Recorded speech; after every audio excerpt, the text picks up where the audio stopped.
Con Alexandra Lisbona Cohen, sí, a ella la estamos presentando. ¿Qué tal, Alexandra? Muy buenas tardes, Andrés Correa te saluda. ¿Cómo estás? ¿Me escuchas bien? ¿Me escuchan bien? Buenas tardes a todos. Sí, te estamos escuchando muy bien. Bueno,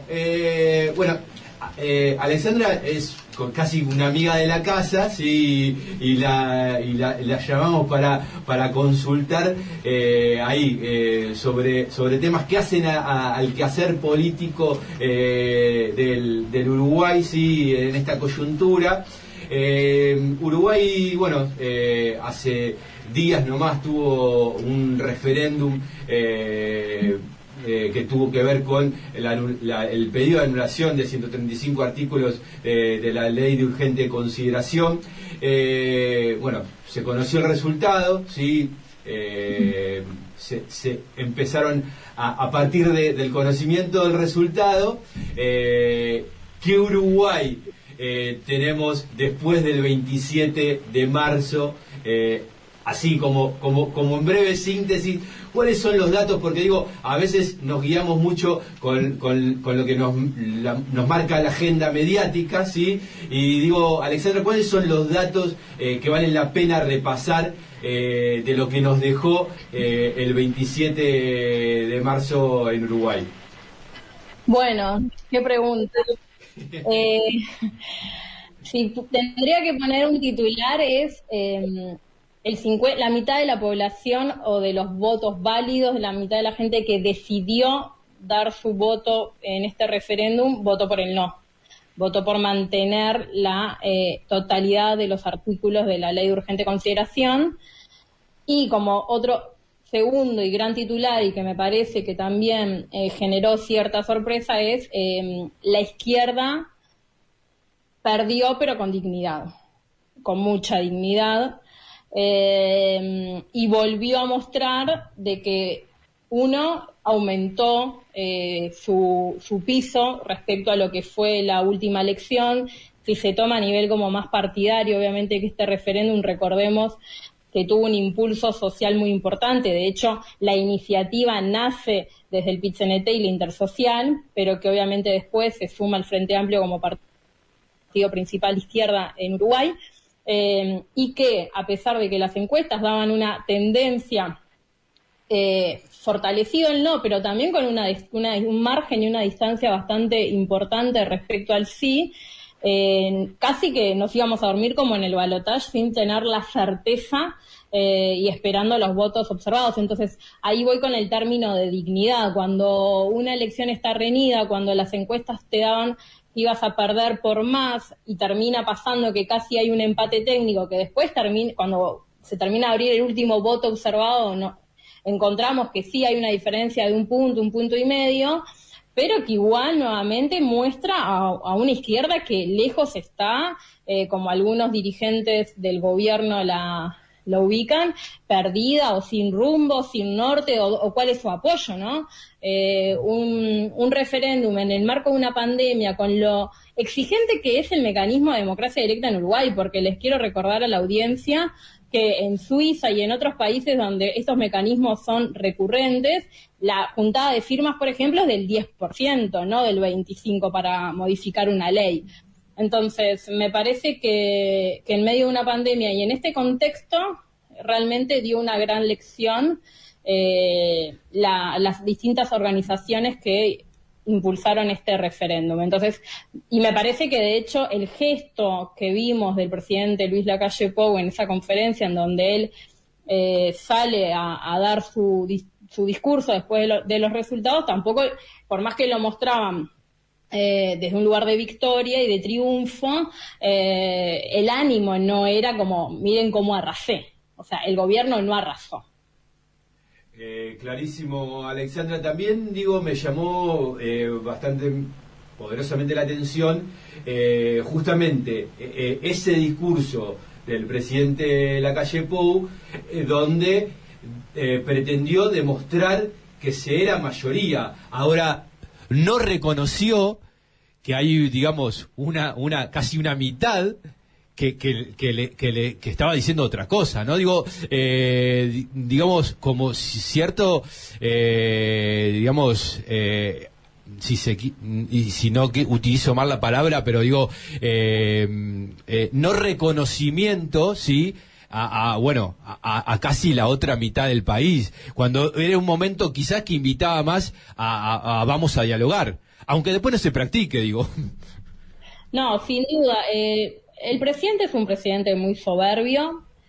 Entendamos que también hay algunos indicadores que le pueden dar cierta espalda para esa soberbia aún hoy día, porque, bueno, al fin y al cabo ese porcentaje que muestra de aprobación al gobierno tiene gran correlato con el porcentaje del no. Si hubiera pasado el escenario que el no hubiera tenido menos votos que el sí, o el no hubiera necesitado sumar los votos en blancos, que también en última instancia terminan siendo para el no, para lograr aquí para el sí, era otro escenario.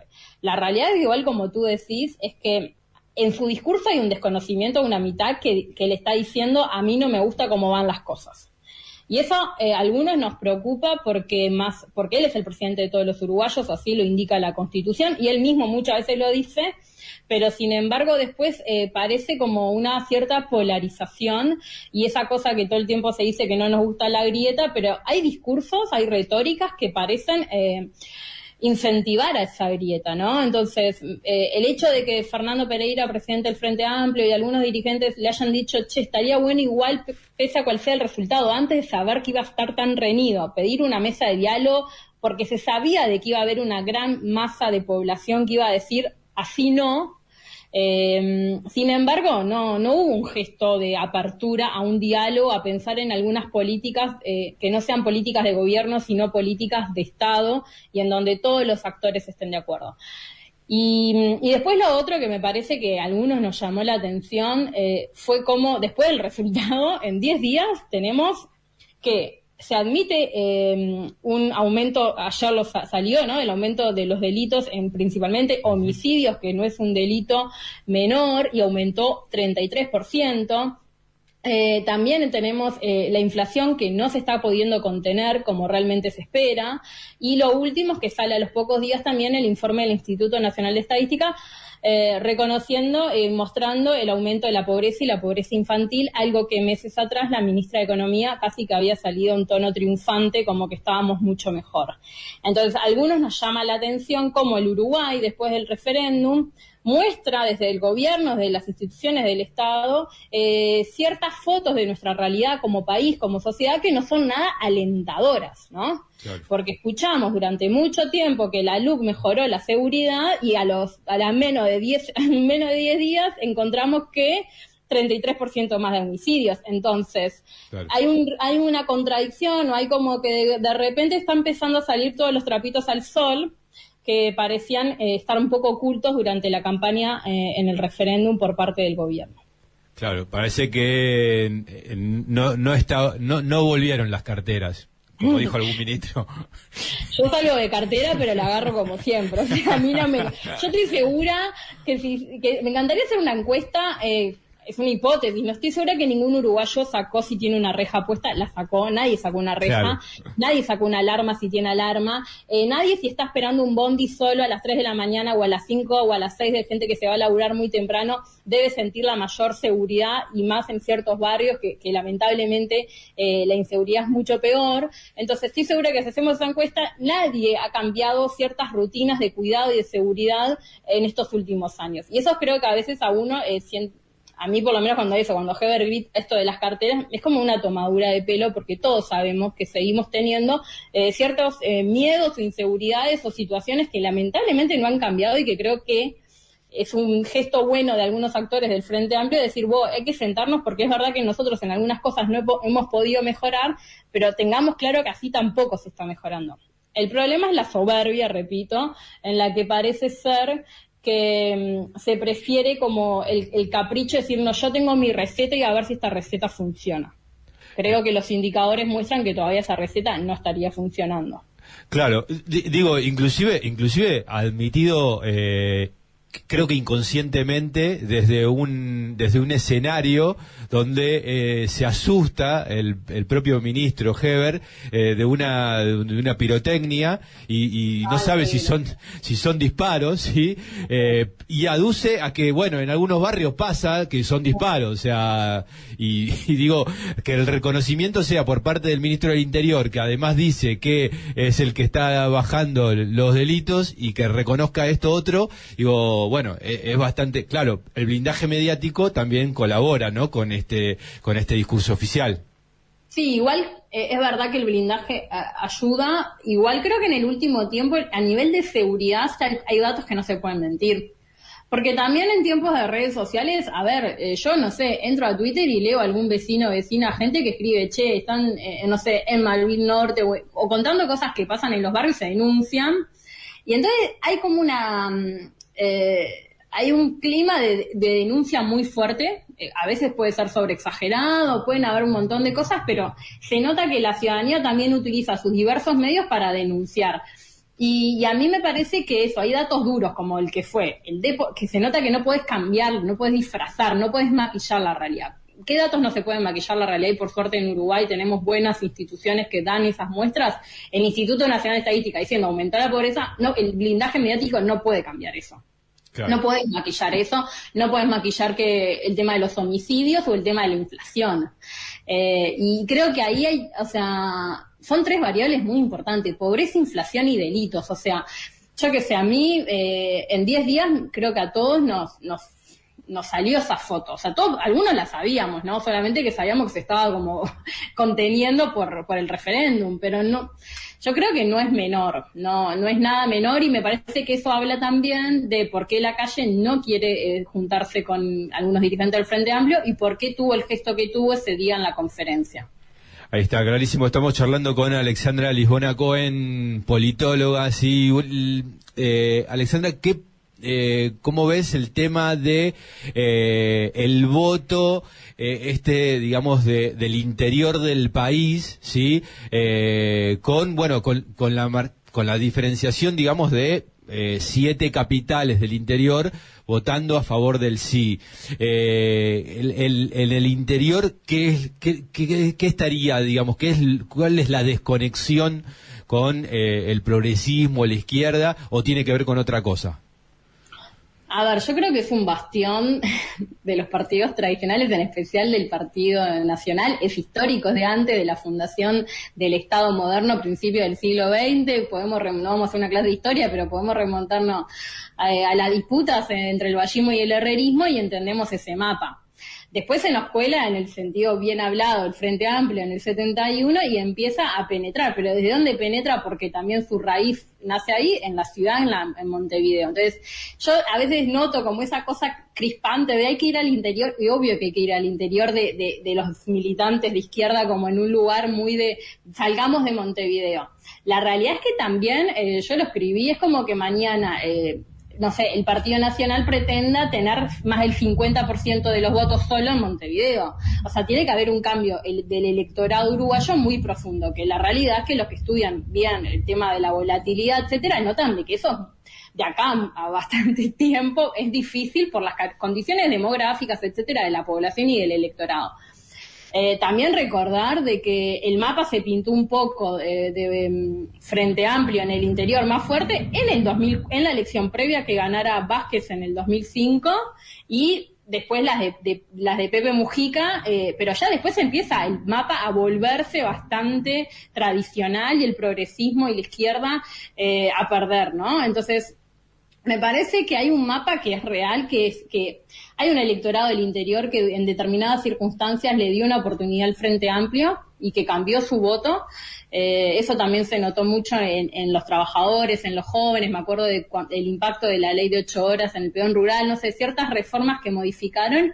Pero es real que en una parte del electorado que tiene un poco de enojo con ciertas políticas o en el centralismo, porque hay que entender de que Montevideo y el Frente Amplio a veces tiene un lugar muy centralista, que hay un enojo de lo que hace a a las propuestas de la izquierda. Entonces me parece que si uno va viendo el mapa electoral, octubre 19, noviembre 19, o sea, primera vuelta y balotaje, más las elecciones departamentales, más esto, lo que nota es que sí, que a la izquierda le es difícil penetrar en el interior, pero porque siempre le fue difícil. Claro. O sea, no es algo nuevo. Eso es lo que yo digo. No digo que no se pueda cambiar, digo que a mí no me llama la atención. Obvio. Me llamaría la atención si de repente el Frente Amplio empieza a conquistar, no sé, el norte del Río Negro. Es como, wow. Obvio. Alexandra, te iba a preguntar, porque digo, quizás es algo que me preocupa en lo personal, pero digo, el hecho de que, bueno, finalmente esté a pleno estos 135 artículos de la ley de urgente consideración, y con respecto a esto de la seguridad, y esto que apareció de las gurisas que detienen por hacer una pintada en un marco de mayor conflictividad social que pueda tener en Uruguay en este digamos de acá a 2-3 años, porque digo, no es un escenario donde parezca que las cosas puedan cambiar para mejor, para las grandes mayorías de la población uruguaya, y entonces digo, podemos ir a un escenario donde, bueno, donde se complique, digamos, o sea, realmente, teniendo en cuenta la vigencia de la ley de urgente consideración, y la posibilidad de que cada conflicto desencadene detenciones. A ver, yo creo que si se mantienen ciertas variables negativas para las grandes mayorías, me parece que se va a aumentar la conflictividad social, porque además, por suerte, en esto de que la emergencia sanitaria se levantó, la pandemia, aunque sigue, no nos permite tener cierta normalidad para manifestarnos, para trabajar, etcétera. Entiendo que si el salario real no se recupera y Mieres, el ministro de Trabajo, hace unas semanas reconoció que quizás va a ser más lento, algo que él en un momento también, ¿no? Como desde un lugar bastante de ilusión, de esperanza, tiraba como que íbamos a mejorarlo a la brevedad. Bueno, ahora ya achicó y reconoce que puede ser difícil. Me parece que si hay ciertas condiciones como esto que para mí está pasando, que hay una persecución a ciertos dirigentes y a lo que es el sindicalismo uruguayo. Yo creo que esto hay que estudiarlo con mayor detenimiento, pero a mí me parece que es un gobierno que tiene como, lo veo mucho más agresivo con el PIT-CNT, con el movimiento sindical, que con el Frente Amplio. O sea, si lo quiero analizar bien, y es un tema que lo traigo y lo vengo hablando con varios colegas, que para mí el gobierno tiene mucho más mucha más agresión y como parece ser como que como si no quiero ponerlo en términos de enemigo, pero donde claro, la disputa está mucho más marcada. Y entonces, sí, yo creo que hay ciertos sindicatos que además todo el tiempo salen a manifestar, que entienden que también que están viviendo situaciones de persecución, o esto que pasó con las pintadas. Entonces me parece que sí, que si nada de esto cambia, es muy probable que la conflictividad aumente. Y la conflictividad, yo creo que a veces al uruguayo le da miedo la palabra conflicto, pero el conflicto es parte de la política, o sea, es porque hay diferencias, o sea, no hay que tenerle tanto miedo a la idea del conflicto. El tema es cómo se resuelven los conflictos, y yo creo que ahí está el mayor desafío. Pero bueno, no sé, esperemos que la institucionalidad y que si hay conflicto, que haya diálogo, que si hay conflicto haya negociación, que no haya soberbia, que no estemos hablando y no escuchándonos. Yo espero ese tipo de gestos, porque a ver, también cuando gobernó el Frente Amplio tuvo mucha conflictividad, por ejemplo, con los sindicatos. Ahora, ¿qué pasaba? Se sentaban a negociar. Yo creo que acá el problema es que muchas veces el gobierno no tiene interés en sentarse a negociar con sindicatos, con dirigentes de izquierda. Ahí está. Clarísimo, Alexandra, te agradecemos muchísimo la participación. No formaste parte de la oleada de orientales que cruzaron el charco para este destino. No, me quedé en Uruguay. Ahí está. En unos meses tengo que salir del país por unas semanas y decidí quedarme en turismo acá por estos lados. Ahí está. Bueno, te agradezco. Pero sí fue un montón, vi las fotos, muy de uruguayo, muy típico estar saliendo a cruzar y más bueno, también la diferencia, creo que el tipo de cambio a muchos les favorece para irse unos días. No, claro, sin duda, sí, yo creo que eso es lo que motivó muchísimo. Digo, obviamente esto que vos mencionabas también de la mejora en lo que es el tema sanitario, sí, digamos, bueno, de cómo está, digamos, actualmente el manejo de la pandemia. Creo que obviamente el tipo de cambio era más que seducía Buenos Aires para ser visitado por cientos de orientales que están cruzando en estos días el charco. Te agradecemos muchísimo la participación, Alexandra, y bueno, obviamente no va a faltar oportunidad para que nos encontremos nuevamente. Seguro, te mando un abrazo, Andrés, un abrazo a todos. Ahí está, pasaba Alexandra Lisbona Cohen, politóloga ella.